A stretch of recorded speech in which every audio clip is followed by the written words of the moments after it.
Bon, on va passer à la conférence suivante. Merci pour ceux qui sont restés dans la salle. J'espère que ça va faire venir un peu les autres. En tout cas, donc la conférence suivante revient sur le sujet du social engineering. Le précédent montrait comment les inattentions humaines finalement causaient quelques dégâts. Là, celui-là aura quand même comme objectif un peu plus défensif par rapport à tout ce qui est social engineering. Je laisse la parole du coup au speaker. Merci. Très rapidement, donc Gilles Favier, j'ai fondé la société Ancelis et on spécialise justement dans ce que je vais vous présenter là.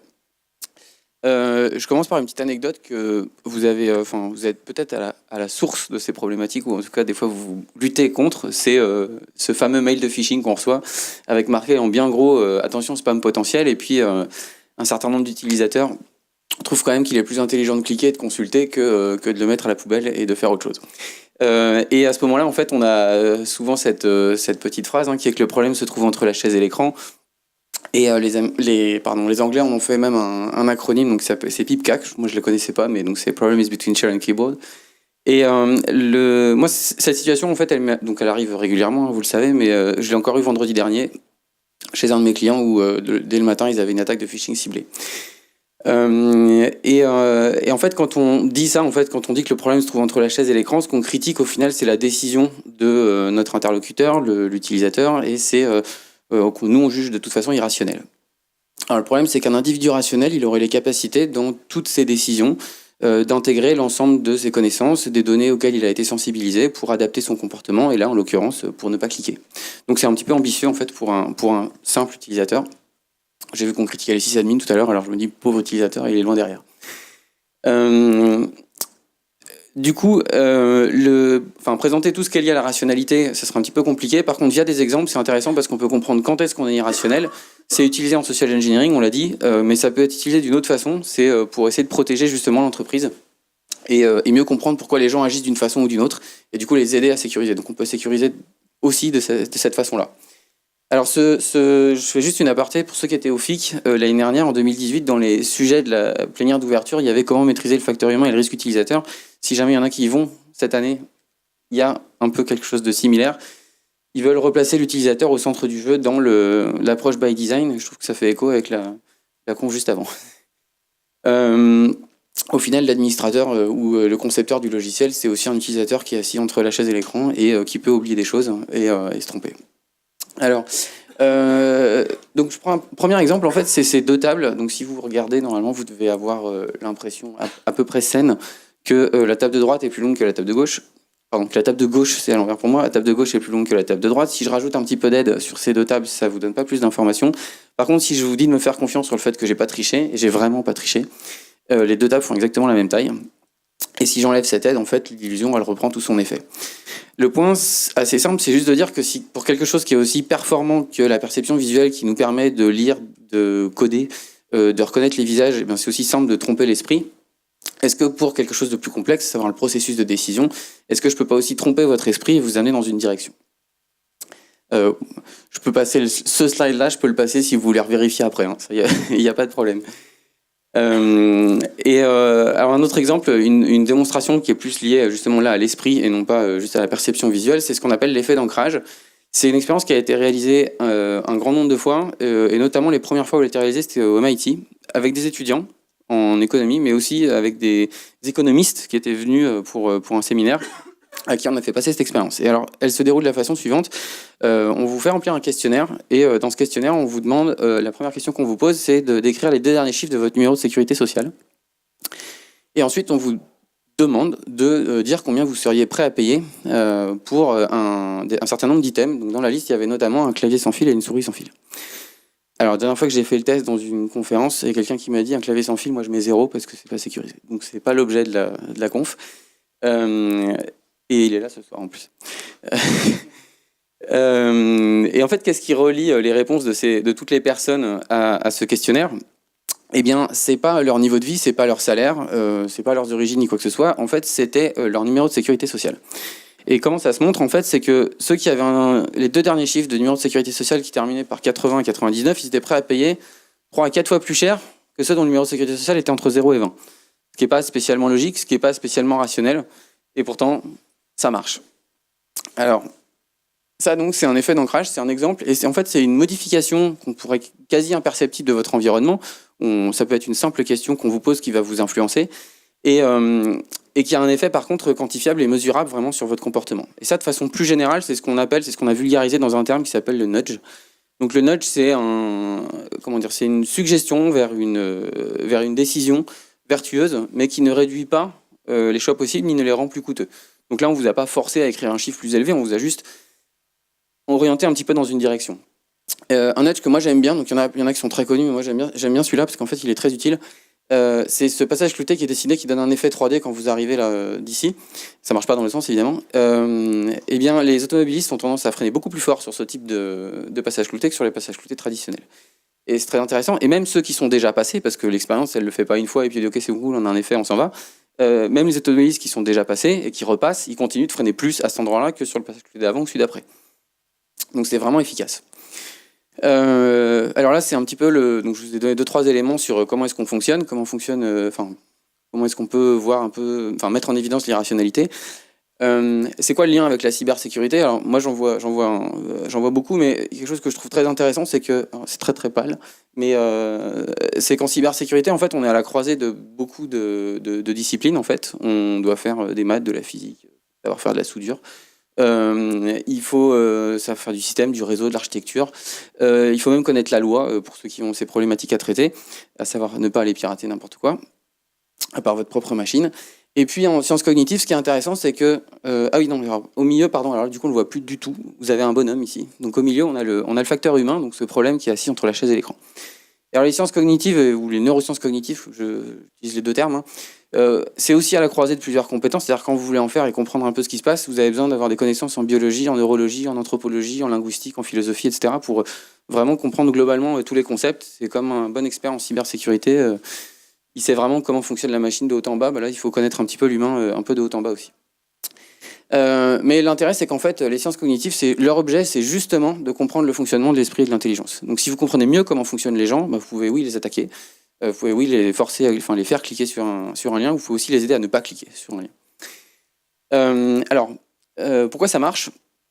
Parce que si on simplifie un petit peu le fonctionnement de notre cerveau, si je vous montre cette image, en fait, je vous demande de ne pas l'analyser, en fait, c'est déjà trop tard. C'est-à-dire qu'une fois que vous avez vu l'image, vous avez déjà fait l'analyse, vous voyez un bateau sur une maison, et si vous voyez ça, vous voyez les logogrammes, vous pensez forcément de tsunami, puis après vous allez direct à Fukushima, et c'est normal.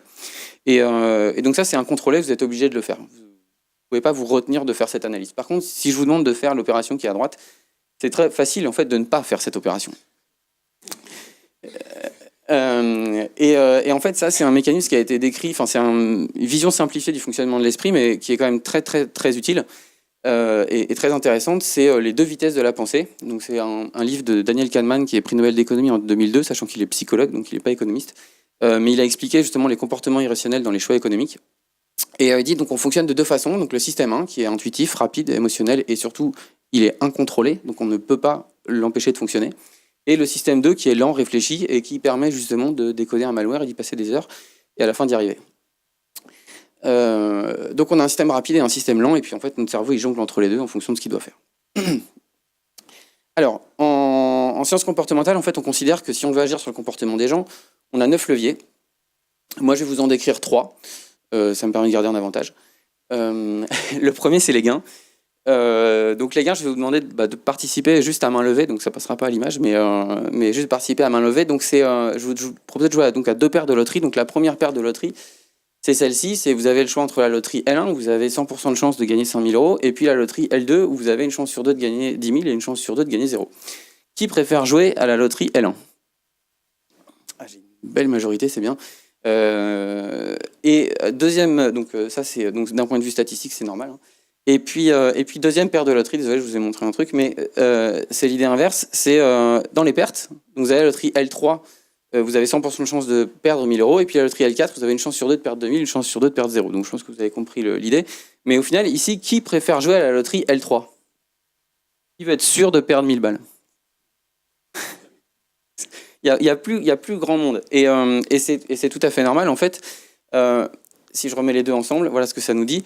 En fait, ce que ça nous dit, cette analyse, en fait, c'est que dans les gains, on est plutôt risque averse, donc on a plutôt tendance à pas tenter de perdre quand on a un gain potentiel à disposition. D'un point de vue adaptatif, ça s'explique très bien. C'est-à-dire que quand on était encore que des chasseurs-cueilleurs, quand on trouvait un truc intéressant, il valait mieux le consommer parce que comme ça, on survivait. Et ça s'est passé de génération en génération. Et ça s'est bien renforcé. Mais par contre, dans les pertes, du coup, on a plutôt tendance à jouer la perte, à se dire, potentiellement, je peux m'en sortir sans perdre. Sauf que, du point de vue des analyses de risque, donc quand on évalue les risques des conséquences de ce qu'on a pu trouver, que ce soit une vulnérabilité ou que ce soit une étude d'analyse de risque plus fonctionnelle, mais en fait, quand on va avoir le métier et qu'on lui dit, tiens, il faudrait que tu mettes en place telle mesure de sécurité, ça coûte 1000 balles. Et puis, mais si tu la mets pas en place, par contre, donc si tu es donc soit ça coûte 1000 € et t'es tranquille, soit ça coûte 2000 €, mais bon, si tu la fais pas, bon, tu as une chance sur deux quand même toi, quand tu auras quitté ton poste, jusqu'à ce que tu quittes ton poste, personne n'est attaqué, personne n'est utilisé, et du coup, tu es tranquille. Mais en fait, on est en train du coup de lui proposer de jouer à L3 ou L4. Et le métier, en général, vous avez remarqué, ils ont du mal à mettre en place les mesures de sécurité, c'est parce qu'ils jouent à L4 comme on vient de le faire. Donc si l'objectif de l'analyse de risque c'est de faire un inventaire des risques, on peut continuer comme on fait, ça marche super bien. Si on veut mettre en place des mesures de sécurité, il faut essayer de réfléchir à la façon dont on parle des risques en fait, aux gens à qui on en parle et aux gens qui doivent prendre les décisions derrière. Le deuxième levier, c'est la norme sociale.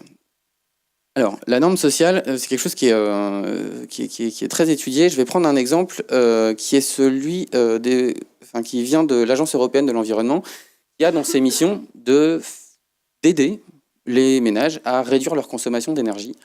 Et pour ça, ils ont fait une étude, ils ont mené leurs études et puis ils ont concaténé les études, un très grand nombre d'études qui ont été réalisées dans le monde.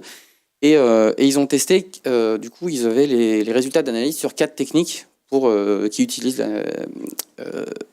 pour baisser la consommation d'énergie des ménages. La première technique, c'est la sensibilisation. Vous l'avez connue, vous la connaissez, pardon. Et peut-être que certains ont la chance de pouvoir voir ces séances de sensibilisation. Et dans ces séances de sensibilisation, donc là, on donne une information. Merci de baisser votre consommation. Donc ça peut être de la publicité, des flyers, ce genre de trucs. Et puis, qu'est-ce qui se passe en fait quand on sensibilise les gens ? On commence la sensibilisation là sur ce point-là, puis on a une baisse de la consommation d'énergie, puis quand on s'arrête, du coup, on retourne à la moyenne. Donc en fait, c'est cool, mais ça marche pas dans le temps. En fait, c'est pas efficace dans le temps, donc c'est pas forcément la meilleure méthode. La récompense, donc là, ça serait je vous paye une place de ciné ou une place de parking, quelque chose comme ça, si jamais vous réduisez votre consommation d'énergie. Mais en fait, ça fonctionne un peu de la même façon parce que assez rapide. En fait, les deux éléments sont tellement éloignés. L'effort sur ma consommation d'énergie et le bénéfice que j'en retire, les deux ne sont pas liés en fait. Et donc du point de vue cérébral, en fait, on a tendance nous aussi à plus faire le lien. Et du coup, on joue au jeu au départ et puis après on laisse tomber. Et donc la consommation revient à ça. Quelque chose qui est extrêmement intéressant, c'est la punition. Alors la punition, pourquoi ? Parce que donc là, comment ça marche ? C'est si vous dépassez un seuil de consommation d'énergie qu'on vous aura proposé, indiqué, etc., ou sur lequel vous avez été d'accord. Si vous le dépassez, du coup, ce qui se passe, c'est que les gens considèrent qu'ils ont payé pour consommer parce que là, ils se prennent une amende. Du coup, ils consomment plus. Donc on obtient l'effet inverse. Ça a été utilisé pour d'autres mécanismes si on voulait aider les gens à changer de comportement. Je le prends parce que je pense que j'aurai le temps. Donc un petit exemple que j'aime bien, c'était donc pour ceux qui ont des enfants, il faut les amener à la crèche, il faut aller les chercher le soir. Et puis ils avaient un problème. En Angleterre, ils avaient un problème, c'est que les parents arrivaient un peu trop tard pour aller chercher les enfants, sauf que dans ce cas-là, il ne faut pas un adulte, mais 2 adultes, donc ça coûte super cher à la crèche, etc. Et tout le monde paye pour les 2-3 qui arrivent en retard le soir. Et du coup, ils se sont dit, on va les faire payer plus cher, si jamais ils arrivent en retard. Du coup, les gens sont arrivés encore plus tard. Ils considéraient qu'ils avaient payé pour arriver en retard, donc ils arrivaient plus tard. Voilà, donc c'est vraiment pas efficace en fait. Mais intuitivement, on se dit, ça va marcher. Mais c'est juste que là, dans cette situation, ça marche pas. Dans d'autres cas, ça marche, mais là, ça marche pas. Donc qu'est-ce qui va fonctionner ? Parce que je vous dis qu'il y en avait 4. Donc ce qui va fonctionner en fait c'est le feedback. Donc c'est de vous rendre une information sur votre consommation d'énergie. Mais alors pas n'importe quelle information parce que je sais pas si vous regardez votre facture d'électricité, mais ça c'est la mienne, elle ressemble à ça. Et j'ai beau regarder, des fois je re-regarde, des fois juste pour le plaisir de voir que j'ai rien compris. Et je comprends jamais en fait. Et donc ça c'est pas un bon feedback parce que du coup vous avez une valeur en bas, vous êtes content, vous dites ok je paye, mais vous en savez pas plus de pourquoi vous payez et sur quoi vous payez. Donc il vous faut un feedback, mais un feedback qui va être contextualisé. Donc, et alors pas n'importe quelle contextualisation, c'est-à-dire que si je vous compare, contextualiser c'est très simple, si je vais comparer votre consommation d'énergie à celle de quelqu'un d'autre. Sauf que si je compare tous les appartements de 100 mètres carrés ou il y en a Paris de 25 mètres carrés et ceux qui sont dans le sud de la France, Eh bien, le problème, c'est que vous n'allez pas avoir la même consommation parce que vous n'avez pas la même météo. Et puis, celui qui est dans une montagne et celui qui est à Lille et celui qui est à Cannes, eh ben, c'est pas la même chose. Donc, notre cerveau, ça, il le comprend très bien. Et si la statistique, elle lui parle pas, enfin, si les éléments statistiques qui lui sont fournis, en fait, il rejette l'information et il n'y a pas d'évolution de comportement. Donc, on va vous comparer à quelque chose qui vous parle beaucoup plus, c'est à votre voisinage. Pourquoi ? Parce que dans votre voisinage, c'est des gens qui ont le même niveau de salaire, qui ont le même niveau d'études. S'ils ont des enfants, ils vont potentiellement dans la même école. Et en fait, ça constitue un groupe social dans lequel on s'identifie et personne aime être le dernier de son groupe social. Donc là, on agit sur le comportement. Alors, si j'affiche si on imagine qu'on a la moyenne au milieu, là, puis qu'on a qu'on a deux personnes, on a quelqu'un qui consomme un peu trop d'énergie et quelqu'un qui consomme moins d'énergie que la moyenne de son voisinage. Eh bien, si on fait cette opération, donc déjà, ce que je veux dire avec ça, c'est qu'en fait, on crée une compétition saine dans laquelle vous pouvez participer. Vous n'êtes pas obligé, hein, mais on vous invite à participer de cette façon-là. Eh bien, celui qui consomme un peu trop d'énergie, en fait, sa consommation d'énergie baisse. Et ça, c'est pas mal. Donc, on a obtenu quelque chose d'intéressant. À votre avis, qu'est-ce qui se passe pour lui ? Est-ce que sa consommation, elle diminue, elle stagne ou elle augmente ? Donc, lui, il est déjà plus ou moins à la moyenne, enfin en dessous de la moyenne, il est par là, donc tu me dis, il arrive là. Ok. Il y en a qui disent elle baisse. Est-ce qu'il y en a qui pensent qu'elle monte ? Il y en a, ok, ça marche. Alors la bonne réponse, c'est qu'elle monte.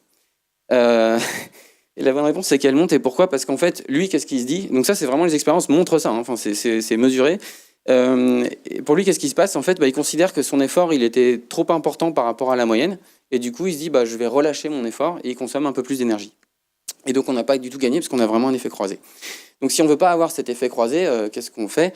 Eh bien, on améliore l'information qu'on donne ici aux consommateurs d'énergie et puis on leur dit tout simplement, mais c'est vraiment très bête, donc c'est système 1, hein, parce que ma facture tout à l'heure, c'est le truc très système 2, c'est complexe, on n'y comprend rien, du coup, on laisse tomber.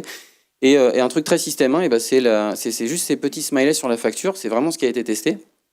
Et dans ce cas-là, en fait, on qualifie le comportement de ce gars-là et on lui dit c'est bien ce que tu fais. Et du coup, il maintient son effort. C'est aussi simple que ça, des fois, si on veut obtenir quelque chose des gens. Alors, comment ça se traduit ? Comment est-ce qu'on peut l'utiliser éventuellement en cybersécurité ? Je donne un exemple vraiment très simple. Hein, c'est tout ce qui est... En fait, chaque fois que vous avez des statistiques assez précises sur ce que vous faites, et je mets en place une mesure, est-ce que je vois les gens, est-ce que je peux mesurer le comportement des gens derrière ? Eh bien, ou bien je voudrais qu'ils fassent quelque chose, est-ce que je peux mesurer s'ils l'ont fait ou pas ? À chaque fois que vous avez une mesure assez efficace et assez claire de ce que vous faites, il faut juste ajouter un peu de sciences comportementales derrière, parce qu'il faut tuner cette information pour qu'elle soit compréhensible assez rapidement et simplement des gens. Et donc j'avais pris pour une banque, je fais un exemple un peu basique, quoi. C'est-à-dire que donc le problème c'est mise à jour des serveurs, c'est dans toutes les boîtes, c'est galère pas possible. Donc si on donne les stats aux métiers en leur disant voilà, la banque de trading, la banque d'assurance et la banque de détail, c'est ça vos stats, en fait ça parle pas parce que vous comparez des trucs qui sont absolument pas comparables. Il y a beaucoup plus de gens qui vont travailler dans une entité ou dans une autre, il y en a qui vont avoir des moyens qui sont colossaux et d'autres qui n'auront pas un rond pour les opérations. Donc du coup là quand on fait ça, en fait ça marche pas, c'est-à-dire que les gens ils vont pas changer, ils vont pas faire évoluer leur comportement. Par contre les sociétés qui cassent ces statistiques dans des choses qui ont du sens au sein de l'entreprise, mais qui ont vraiment du sens au sein de l'entreprise, eh ben, ils arrivent à pousser leurs équipes en fait sans vraiment forcer, au final juste avec des bonnes informations, à pousser leurs équipes à mettre plus à jour leur serveur. Voilà, ça c'est le deuxième levier. Donc le troisième levier, c'est l'option par défaut. Alors je vais reprendre une citation de Daniel Kahneman que j'aime beaucoup et vous allez voir pourquoi elle se traduit après dans l'exemple. A general law of least effort applies to cognitive as well as physical exertion. Laziness is built deep in our nature. Et donc on est globalement flemmard par défaut. Toi tu me dis 10 minutes, ok. C'est bon, 10 minutes, on va y arriver. C'est une statistique que vous connaissez peut-être. Alors, en tout cas, un exemple que vous connaissez peut-être, c'est le pourcentage de donneurs d'organes dans certains pays d'Europe. Et donc, on a un groupe de gauche qui est donc plutôt moins bon, hein, n'est-ce pas ? On a le Danemark, Pays-Bas, Royaume-Uni et Allemagne qui font péniblement au maximum 28%. Et puis après, à droite, on a des très très bons résultats. Qu'est-ce qui différencie ces deux groupes de pays ? C'est la façon dont on vous pose la question. Dans le groupe de gauche, donc c'est pas culturel, hein, parce qu'on peut pas considérer qu'on soit tous très différents, bon, sauf les Anglais là qui sont sortis, mais tous les autres, on se comprend, quoi. Donc, dans le groupe de gauche, en fait, on vous pose la question de cocher la case suivante si vous acceptez de participer au programme de don d'organes. Donc c'est une question, on vous demande d'agir, en fait, c'est une action volontaire de votre part de participer. Donc on vous a induit la norme que vous n'êtes pas dedans et vous devez agir pour être dedans. Et dans le groupe de droite, c'est l'inverse. Quand on vous pose la question, parce qu'en France, on ne vous pose même pas la question, c'est-à-dire qu'il faut aller sur un site web qu'il faut trouver, sur lequel vous pouvez vous inscrire en tant que non-donneur. Donc vous cochez la case si vous refusez de participer au programme, et donc là, la norme, c'est que vous faites déjà partie du programme. Pourquoi en fait, du coup, ça marche, ce mécanisme? Parce qu'en fait, la question, elle est assez complexe. C'est pas vraiment quelque chose dans lequel on a envie de se projeter, en plus. Donc, on se dit dans le doute, je vais laisser comme c'est fait, et je vais pas intervenir par rapport à ce questionnaire, et on accepte le choix qui a été fait par défaut pour nous. Donc c'est cette option par défaut, et c'est cette laziness dont je parlais il y a 2 secondes.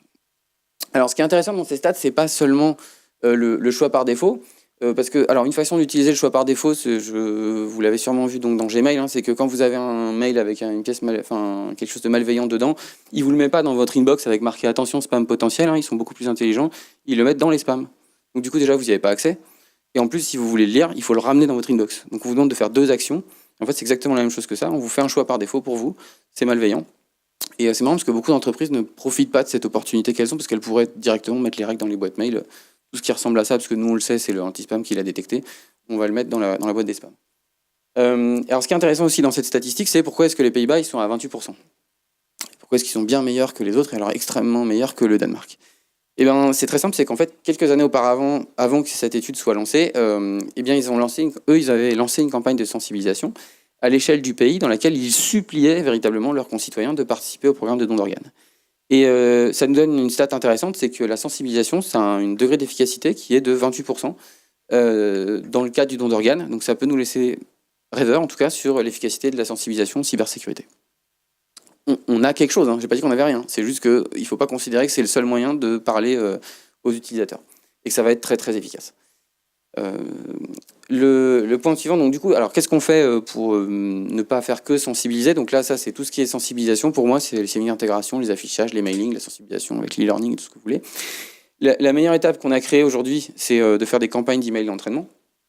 Donc ça marche, mais par contre, ça a été montré que si on en fait trop, la vigilance baisse. C'est dommage. Et donc c'est à faire avec parcimonie. Et du coup, moi, ce que je propose, en fait, c'est l'étape d'après. C'est de faire du feedback contextualisé, donc ce que je vous ai présenté tout à l'heure pour les serveurs, c'est exactement la même chose. Alors, qui fait des sciences cognitives, qui fait des sciences comportementales pour agir sur le comportement des gens? Au final, il y a beaucoup de gens qui font ça, parce que l'ONU a une équipe qui fait ça, la Banque mondiale aussi, l'OCDE aussi, la Commission européenne aussi. En France, c'est timide en France, mais bon, on a le SGMAP, donc c'est la modernisation de l'action publique, et le ministère de l'Enseignement supérieur, de la Recherche et de l'Innovation, qui a une toute petite équipe, parce que je les ai rencontrés, ils sont 2. Mais c'est déjà ça. Et par contre, au niveau des universités, alors pour les universités qui étudient la question, j'aurais pu couvrir le slide. Donc, j'ai juste mis le MIT et le NS, très connu. Et puis, il y a un institut donc le RISC, c'est le Research Institute for Science in Cybersecurity, qui a publié les premières études. Alors, c'est plus lié à l'utilisation des réseaux Wi-Fi, mais il a publié les premières études sur le sujet. Mais je garde juste un acteur important, que moi j'aime beaucoup, c'est la BIT, donc c'est Behavioral Insights Team. Donc Insights, c'est le sentiment que vous avez a posteriori d'un événement où vous dites bah oui, on le savait depuis le début. En fait non, vous le saviez pas, mais a posteriori c'est toujours très facile de se dire je le savais. Donc la BIT, c'est une équipe anglaise qui est directement reliée au cabinet du Premier ministre, donc c'est pas juste une équipe quelque part dans le gouvernement anglais, ils ont accès direct au Premier ministre. Et en 2009, ils avaient un budget annéen de 500 000 pounds et on leur a dit vous avez 2 ans pour être rentable. Et en fait, en 2 ans, ils ont fait 20 millions de pounds. Et comment ils ont fait ça? Ils sont attaqués forcément à l'aspect financier, mais aujourd'hui, ils travaillent sur d'autres sujets. Hein. Et un petit truc assez marrant là-dessus, c'est qu'ils ont fait ça, un exemple, c'est sur les amendes pour excès de vitesse. Où il y a beaucoup de gens qui ne payent pas leurs amendes pour excès de vitesse. Et donc, pour rendre l'infraction plus saillante, donc plus claire pour votre esprit, et aider les gens à payer, parce que quand c'est clair, au moins, on ne se pose pas de questions et on paye. Ils ont envoyé la photo avec. Sauf que, après, ils ont eu quelques problèmes, c'est que quand ils ont envoyé la photo, c'était pas toujours la bonne personne qui était assise à gauche du conducteur, parce qu'on est en Angleterre. Et donc, ils ont arrêté d'envoyer la photo. Ça posait des problèmes. Par contre, ils ont gardé l'information et ils ont mis, si vous payez pas, on vous envoie la photo. Donc, ça marche encore. Voilà. Aujourd'hui, ça aide des gens à prendre leurs médicaments, à pas rater leur rendez-vous chez le médecin et ce genre de trucs, mais ils ont développé tout un tas de choses et ils ont toute une équipe. Et nous, ils étaient venus en France en fait pour pour proposer de créer une unité équivalente en France il y a une dizaine d'années. Et puis on leur avait dit non. C'est dommage. Donc j'aime bien conclure en fait avec tous ces exemples que je vous ai donnés et puis les quelques façons de l'appliquer en tout cas en sécurité. J'aime bien conclure sur le fait qu'au final, moi je pense pas que ce soit que le problème qui soit entre la chaise et l'écran. D'ailleurs, je pense que c'est plutôt au final c'est la solution en fait, qui se trouve entre la chaise et l'écran et qu'on a tout un pan d'action qu'on peut certes utiliser pour attaquer, mais qu'on peut aussi utiliser pour protéger l'entreprise et améliorer la sécurité et la résilience. Merci.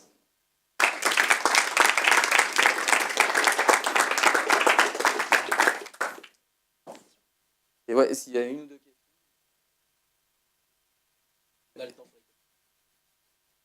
Ouais. Ah oui, il est où le...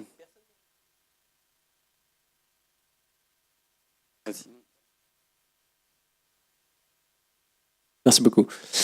Super intéressant.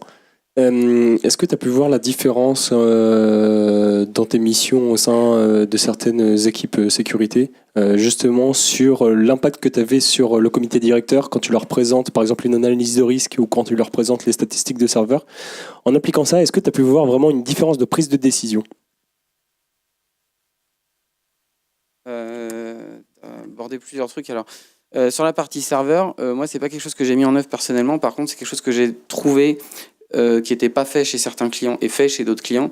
Et par contre, il n'y a pas photo, c'est-à-dire que ceux qui le font, ils sont beaucoup plus efficaces, ils sont beaucoup plus performants. Pour la partie analyse de risque, c'est un peu une autre problématique. On l'a géré d'une façon un peu particulière, c'est que du coup, on a changé la méthodologie. On a dit ce qu'on fait là, en fait, c'est pas assez pertinent et en plus, on appuie au mauvais endroit. Donc, on a changé de façon de présenter les risques totalement et on a cherché plusieurs choses dedans parce qu'on a cherché un gain de temps pour les équipes qui le faisaient, parce que c'était beaucoup d'énergie sur une opération. Et du coup, par contre, on a créé de l'option par défaut. Donc en fait, on a forcé les gens à faire de la sécurité. C'est-à-dire que c'était plus une option de mettre en place les mesures. En fait, on a juste augmenté la couche de ce qui était obligatoire. Et donc, c'est pas tant on a changé notre discours, mais on a changé plein de choses en même temps. Donc c'est difficile de répondre vraiment sur si on avait juste parlé des gains. On parle plus que des gains en fait déjà. Et on a en même temps forcé les mesures de sécurité. Et si on n'avait pas fait l'option par défaut, je pense ça aurait pas été suffisant. Parce que là, oui, à chaque fois, j'ai pris juste un effet et je vous ai montré, mais en fait, à chaque fois, c'est une combinatoire d'effets. C'est-à-dire que si on n'en prend qu'un, ça marche qu'à moitié, en fait. Il faut savoir bien combiner les choses entre elles. Et là, on renforce les effets. D'ailleurs, c'est comme ça que sont faites les études que je vous ai montrées. C'est qu'au départ, ils testent une chose sur des populations différentes. Et après, ils regardent, OK, si on en combine deux, maintenant, est-ce qu'on obtient quelque chose de meilleur ou pas? Et c'est ça aussi, toute la recherche qui est derrière.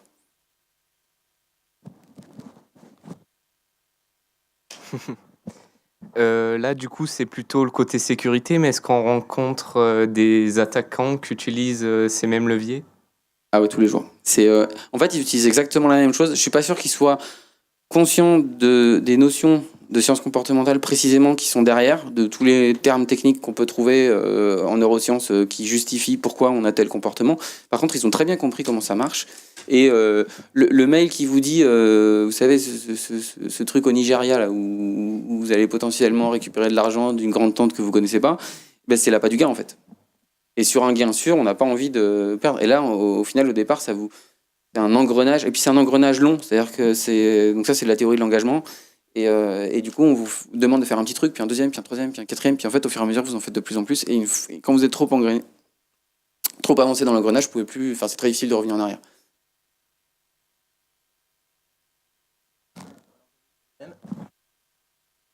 Vous avez parlé du principe d'engagement, donc vous êtes plutôt école américaine ou école française sur les théories sociologiques? Ça fait trop d'écho. C'est une excellente question. Je suis pas sûr de pouvoir. Je pense pas pouvoir même te répondre sur la partie théorie de l'engagement précisément, parce que pour moi c'est un truc qui est utilisé. C'est pas un truc sur lequel je travaille véritablement, parce qu'en fait c'est plutôt lié à l'attaque. Où là moi je cherche l'inverse en fait. Je travaille sur tous les domaines qui sont liés à l'inverse de l'attaque. Voilà. Donc après l'essentiel des chercheurs que j'ai cités ils sont américains, peut-être que ça m'influence. Voilà. Bien. Merci beaucoup.